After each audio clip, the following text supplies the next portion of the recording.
Hi friends, welcome to Chami's kitchen. എല്ലാവർക്കും സുഖമാണല്ലോ. ഇന്ന് നമ്മൾ തയ്യാറാക്കുന്നത് നമുക്കെല്ലാവർക്കും ഒരുപാട് ഇഷ്ടമുള്ള പൈനാപ്പിൾ ജാമാണ്. വളരെ സിമ്പിളായിട്ട് നമുക്ക് വീട്ടിൽ തന്നെ പൈനാപ്പിൾ ജാം തയ്യാറാക്കാവുന്നതേ ഉള്ളൂ. ഒന്ന് രണ്ട് ചെറിയ കാര്യങ്ങൾ മാത്രം ശ്രദ്ധിച്ചാൽ മതിയാവും. എന്നാൽ ശരി, നമുക്കിത് എങ്ങനെയാണ് തയ്യാറാക്കുന്നതെന്ന് നോക്കാം. നമ്മുടെ പൈനാപ്പിൾ ജാം തയ്യാറാക്കാൻ വേണ്ടിയിട്ട് ഞാനിപ്പോൾ ഒരു മീഡിയം സൈസ് പൈനാപ്പിൾ എടുത്തിട്ടുണ്ട്. ഇത് വന്നിട്ട് 700 ഗ്രാം പൈനാപ്പിളാണ്. വലിയ വലിയ പീസായിട്ട് ഞാനിപ്പോൾ കട്ട് ചെയ്ത് വെച്ചിരിക്കുകയാണ്. ഇനി നമുക്കിത് നല്ലതുപോലെ മിക്സിയുടെ ജാറിലിട്ടിട്ട് പേസ്റ്റാക്കി എടുക്കണം. അതിന് മുന്നേ ഈ പൈനാപ്പിളിലുള്ള ഈ ബ്രൗൺ കളറ് നമ്മൾ കട്ട് ചെയ്ത് മാറ്റണം. അല്ലാന്നുണ്ടെങ്കിൽ നമ്മൾ ജാം തയ്യാറാക്കി എടുക്കുമ്പോഴത്തേക്കും ഈ ബ്രൗൺ കളറെല്ലാം ഈ ജാമിൽ ഇങ്ങനെ ഉണ്ടാവും. അതിൻ്റെ പേരിൽ അത് കട്ട് ചെയ്ത് മാറ്റിയിട്ട് വേണം നമ്മൾ ജാം തയ്യാറാക്കാനായിട്ട്. ആ ബ്രൗൺ കളറ് പ്രശ്നമില്ലാന്നുണ്ടെങ്കിൽ അങ്ങനെ തന്നെ ഇട്ട് നമുക്ക് അരച്ചെടുക്കാം.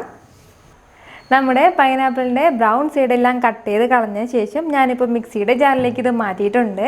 ഇനി നമുക്കിത് നല്ലതുപോലെ പേസ്റ്റാക്കി അരച്ചെടുക്കാം. എന്നാൽ ശരി, ഞാനിത് നല്ലതുപോലെ ഒന്ന് അരച്ചെടുത്തിട്ട് വരാം. കട്ടയൊന്നുമില്ലാതെ നല്ല സ്മൂത്തായിട്ട് ഞാനിപ്പോൾ അരച്ചെടുത്തിട്ടുണ്ട്. ഈ പൈനാപ്പിളിൻ്റെ ചെറിയ ചെറിയ പീസൊക്കെ അതിൽ തന്നെ ഉണ്ടെങ്കിൽ നമ്മൾ ജാം തയ്യാറാക്കി കഴിയുമ്പോഴത്തേക്കും ചെറിയ ചെറിയ പീസ് അതിൻ്റെ ഇടയിൽ കാണും.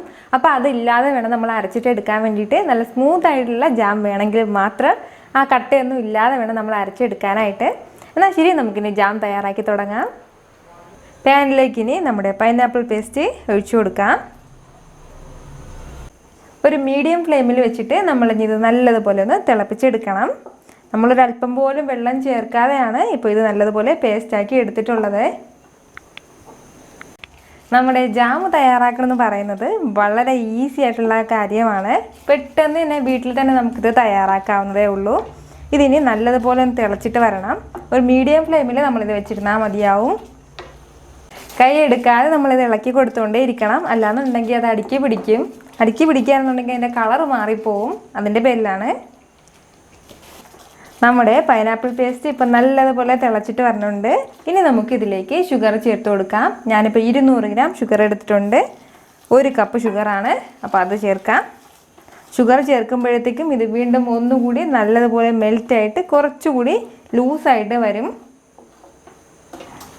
ആ കട്ടിയൊക്കെ മാറിയിട്ട് വീണ്ടും ചെറുതായിട്ട് ലൂസായിട്ട് വന്നിട്ടുണ്ട്. ഫ്ലെയിം ഒരു മീഡിയത്തിൽ തന്നെ വെച്ചിരുന്നാൽ മതിയാവും. നമ്മൾ ഹൈ ഫ്ലെയിമിലൊന്നും വെക്കരുത്. ലോ ഫ്ലെയിമിൽ വെച്ചിരുന്നാലും ഹൈ ഫ്ലെയിമിൽ വെക്കരുത്.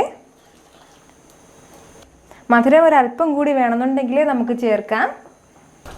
നമ്മളിപ്പോൾ ഷുഗർ ചേർത്ത് കൊടുത്തിട്ട് ഒരു 10 മിനിറ്റ് ആയിട്ടുണ്ട്.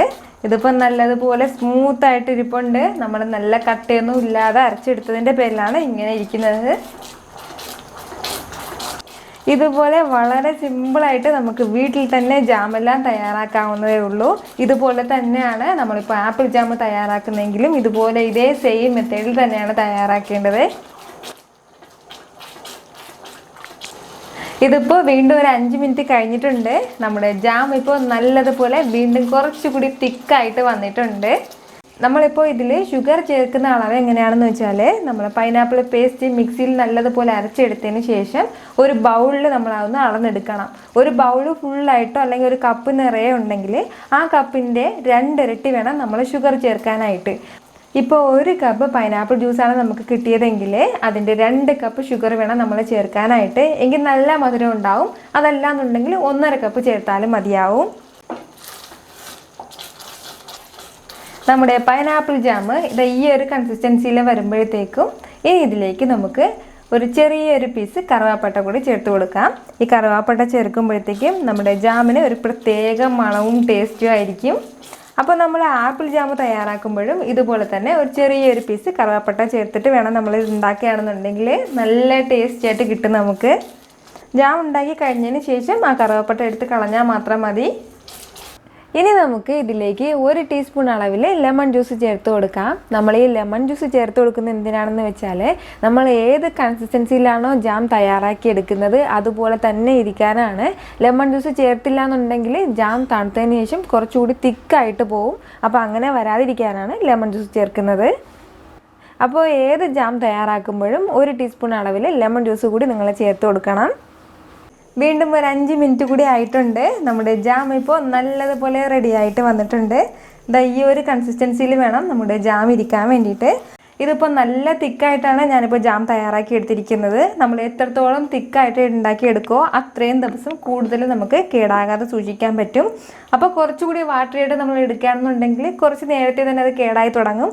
പക്ഷേ ഈ ജാം ഒരു 6 മാസം വരെ നമുക്കിത് ഫ്രിഡ്ജിൽ സൂക്ഷിക്കാവുന്നതേ ഉള്ളൂ. ഇതിപ്പോൾ നല്ല യെല്ലോഷ് കളറിൽ നമ്മുടെ ജാമുണ്ട്. ഇത് നമുക്ക് ബ്രെഡിൻ്റെ കൂടെ യൂസ് ചെയ്യാം, അതല്ലാതെ നമുക്ക് കുട്ടികൾക്ക് സ്വീറ്റിൻ്റെ കൂടെയൊക്കെ കൊടുക്കാം. അതുപോലെ തന്നെ നമ്മൾ പൈനാപ്പിൾ ഐസ്ക്രീം ഉണ്ടാക്കുമ്പോഴും നമുക്ക് ഈ ജാം തന്നെ യൂസ് ചെയ്യാം. ഇത് തണുത്തതിന് ശേഷം നമുക്കിനി ഒരു ഗ്ലാസ് ബോട്ടിൽ സൂക്ഷിക്കാം. അപ്പോൾ ഉറപ്പായിട്ട് നിങ്ങളിത് ട്രൈ ചെയ്ത് നോക്കണം. നിങ്ങൾക്കിത് ഇഷ്ടമാവും. ഈ വീഡിയോ നിങ്ങൾക്ക് ഇഷ്ടമായാൽ ലൈക്ക് ചെയ്യാനും ഇത് മറ്റുള്ളവർ കാണണമെന്ന് ആഗ്രഹിക്കുന്നുണ്ടെങ്കിൽ ഷെയർ ചെയ്യാനും സബ്സ്ക്രൈബ് ചെയ്യാനും മറക്കരുത്. വീണ്ടും നല്ലൊരു റെസിപ്പിയുമായിട്ട് വരുന്നവരേക്കും ബൈ ഫ്രം ഷമീസ് കിച്ചൻ.